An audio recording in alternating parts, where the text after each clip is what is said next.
Bonjour, bonjour à toutes et à tous, bienvenue sur KTV Kwezi FM, le 106.9 pour un temps de parole en direct à la radio et à la télévision. Elle est avec nous, Safina, bonjour. Bonjour Patrick. Vous êtes membre du collectif des citoyens mahorais. Safina, pourquoi on n'a pas entendu le collectif ces derniers temps sur l'affaire Batrolo, là aujourd'hui on le voit, le terrain est complètement...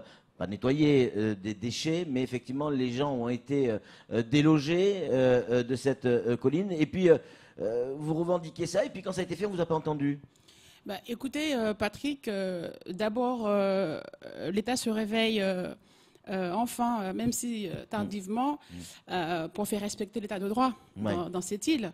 Ça, vous en êtes content? Mais bien sûr, tout à fait.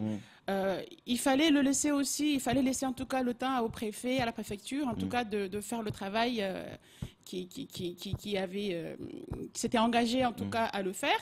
Donc je ne pense pas qu'à ce moment-là, il fallait que nous réagissions. Bon, maintenant, je pense que c'est le moment de pouvoir se prononcer. Donc c'est quand même... une mission régalienne de l'État de pouvoir protéger nos biens, nos terrains, nos familles dans cette île.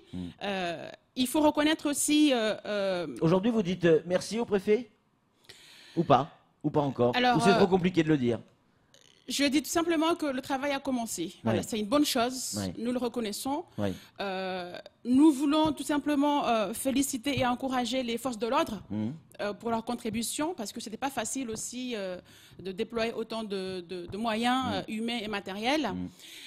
Mais aussi féliciter la famille Batolo qui a quand même su garder leur courage pendant tant d'années et beaucoup d'argent qu'ils ont dépensé parce que c'est quand même un dossier qui date et entre les frais de dossier et les frais d'avocat parce que c'était mal monté, il fallait que... Et les pelleteuses. Et les pelleteuses. Voilà, il fallait payer 500 €, je ne sais combien. 800 € par jour. Par jour, pour chaque banga détruit, c'était quand même assez compliqué. Donc, ils ont quand même tenu bon. Et ça, c'est un exemple particulier que nous leur donnons. En tout cas, aujourd'hui, nous leur félicitons. Safina, ok, vous êtes satisfait de ça, mais pardon, mais sur Kwezi, on s'intéresse à tous les bords, tous les domaines. On le disait hors antenne tout à l'heure. Des mamans avec des enfants dans les bras, des nouveau-nés, ont dormi pendant 2 jours sur la murette en bas, des gens qui ont été délogés. Les enfants, eux, n'ont rien demandé dans ce combat. Comment vous réagissez par rapport à ça? Vous écartez ça en ne regardant que le fait que les collines soient dégagées, ou vous êtes aussi, j'allais dire, sensible à ça? Alors, je pense que cette question, elle est elle est très importante. La situation elle est assez grave quand même. Au-delà même de parler de la situation de cette famille, de ces enfants, de cette maman qui a dormi là pendant... Ils sont nombreux. Hein. Voilà. Moi, ce qui m'a touchée, c'est de voir de quelle manière aussi on en profite. En tout cas, comment je peux le dire, on utilise aussi cette misère humaine pour arriver à des fins personnelles. Je ne pense pas que la première motivation de certaines personnes, moi je pointe du doigt précisément des associations humanitaires qui utilisent eux aussi cette population pour soi-disant les aider, mais je ne pense pas qu'en les montant contre l'État, parce qu'il faut savoir que la décision de pouvoir prendre en charge ces personnes-là, elle est quand même assez malvenue, mal vécue par la population mahoraise, parce qu'aujourd'hui, c'est une personne qui a été, comment dirais-je, dépossédée par son bien, et il faut que le contribuable aussi prenne en charge toute cette population aux alentours. Donc, je pense que là, c'est encore une histoire assez compliquée. Moi, je dis tout simplement... Mais il faudrait quoi? Que l'État puisse avoir les moyens de reloger ces gens? C'est ce que dit la loi, en tout cas, puisque l'État a été condamné à payer 1 000 € par jour si, effectivement, il n'y avait pas eu ces opérations de relogement. Vous êtes d'accord avec ça, tout de même? Ou pas? Avec la loi? Je pense que si l'État a été à mesure de déléger ces personnes-là, l'État est aussi à mesure de venir s'exprimer de lui-même. Ouais. Il faut peut-être aussi demander ça avec le préfet. Il n'a pas besoin de moi pour pouvoir parler de cette affaire. En revanche, si chaque maison qui est détruite, il faut reloger la personne,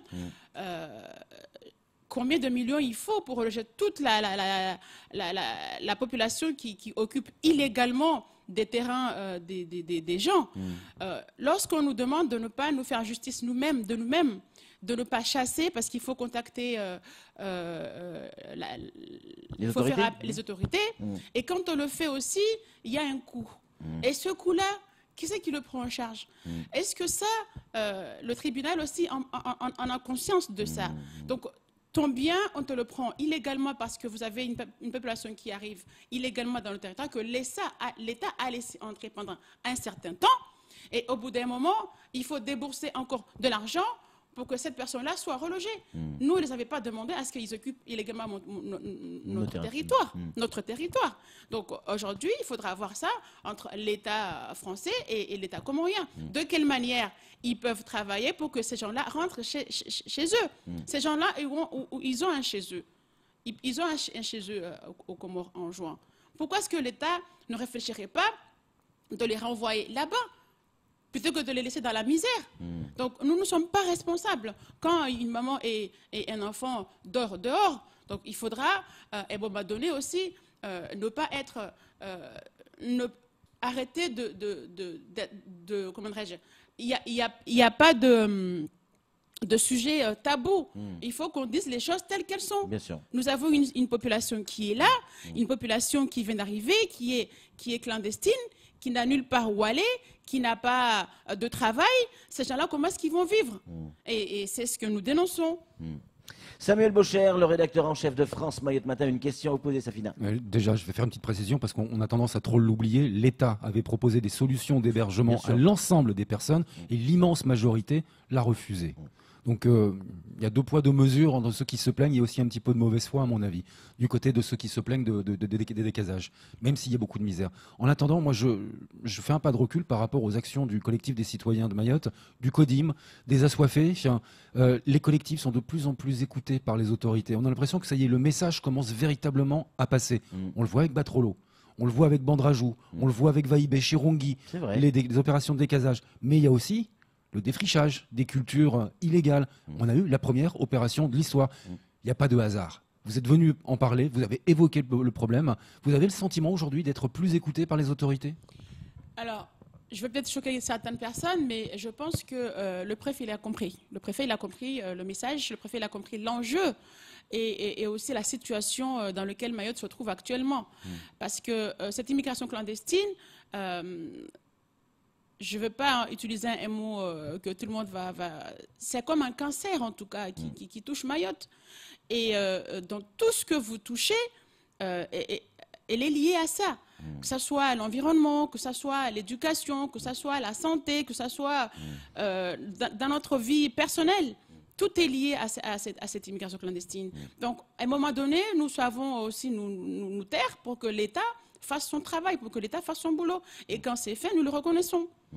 Safina, l'année 2019 va ressembler à quoi pour le collectif? 2018 a été bien agité. Est-ce que en 2019, vous allez plus laisser faire les forces de l'ordre, les gens dont c'est le métier, le préfet avec ses hommes, tout simplement, ou vous allez encore être sur le terrain? Nous avons toujours demandé à travailler avec l'État, à pouvoir collaborer en tout cas dans les actions qui vont être menées, parce que nous connaissons le terrain, nous maîtrisons la situation géographique de l'île. Lorsque le préfet ou l'État veut agir, eh bien, ils savent très bien qu'ils peuvent compter sur nous. Donc l'année 2009, en tout cas, elle s'annonce assez... 2019, justement, elle s'annonce difficile parce que je pense que nous n'allons pas facilement lâcher l'affaire. Et nous nous organisons. Nous, en ce moment, même si vous ne nous entendez pas suffisamment réagir dans tout et partout, c'est parce que tout simplement, nous travaillons. Vous vous organisez. Et nous nous organisons. C'est quoi les prochains thèmes de cette année 2019? Vous allez vous attaquer à quoi? Toujours l'immigration, j'imagine? Alors, je pense que l'environnement Ouais. est beaucoup lié. L'immigration, de toute façon, l'immigration, elle touche tout. Tout ce qui bouge à Mayotte est lié par l'immigration clandestine.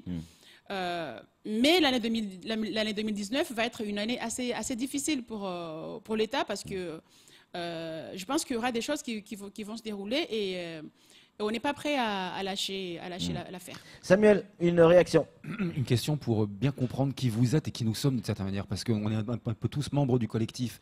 Aujourd'hui, à la une de France Mayotte, je titre « Un beau salopard ». C'est un Mahorais qui exploite une trentaine de personnes en situation irrégulière sur le territoire. Il les exploite.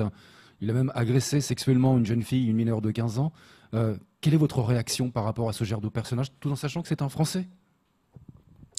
Alors, nous condamnons lourdement ces genres d'abus parce que la loi, elle existe pour tout le monde. Elle existe pour les Mahorais, elle existe pour les personnes étrangères en situation irrégulière. Toute personne qui a abusé ou qui va abuser de ces personnes fragiles doivent payer. Aujourd'hui, ce que nous disons, c'est que l'État doit faire son travail, que ce soit envers les Mahorais, quand il faut les punir, parce que s'ils ont commis des fautes, il faut les punir.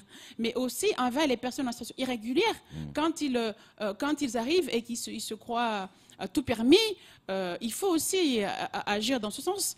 Donc, nous épargnons personne. Hein. Nous épargnons personne. Les élus aussi. Parce la que, loi, c'est la même pour tout le monde. La loi, c'est un état de droit. C'est un état pour tout le monde, donc personne n'est au-dessus de la loi. Donc nous disons aussi, nous lançons aussi un appel aux élus, qui eux aussi sont responsables de ce qui se passe dans leur commune. Parce que quand une personne arrive à construire des bangas, une centaine de bangas, et profiter de la misère humaine pour pouvoir tirer du profit, eh bien les maires sont responsables parce que chaque personne qui rentre dans sa commune, ils sont censés les connaître, les vérifier. Cette personne-là habite chez qui? Est-ce que c'est un danger public? Est-ce que c'est un Mahorais? Et même quand il est Mahorais, qui c'est qui est responsable de ces logements? Parce qu'il faut le dire aussi, nous avons une communauté mahoraise qui est à l'extérieur de Mayotte, qui vivent à La Réunion, qui vivent en France métropolitaine. Et malheureusement, leurs maisons, leurs logements sont utilisés par des familles qui restent ici à Mayotte, sur le territoire, et qui utilisent, qui hébergent des situations aussi difficiles que nous connaissons. Donc ces personnes-là doivent aussi répondre. On ne peut pas habiter à Paris ou à Marseille, avoir une maison à Mayotte et que cette maison-là fasse l'objet de trafic humain. Bien sûr. Et ça, nous les condamnons. Donc il faudra que les recherches se fassent à ce niveau-là aussi. Safina, pour conclure cette émission et cette année avec nous, deux questions. Qu'est-ce que vous allez retenir de cette année 2018? S'il y avait un événement cette année à retenir pour vous en tant que collectif, ça serait lequel?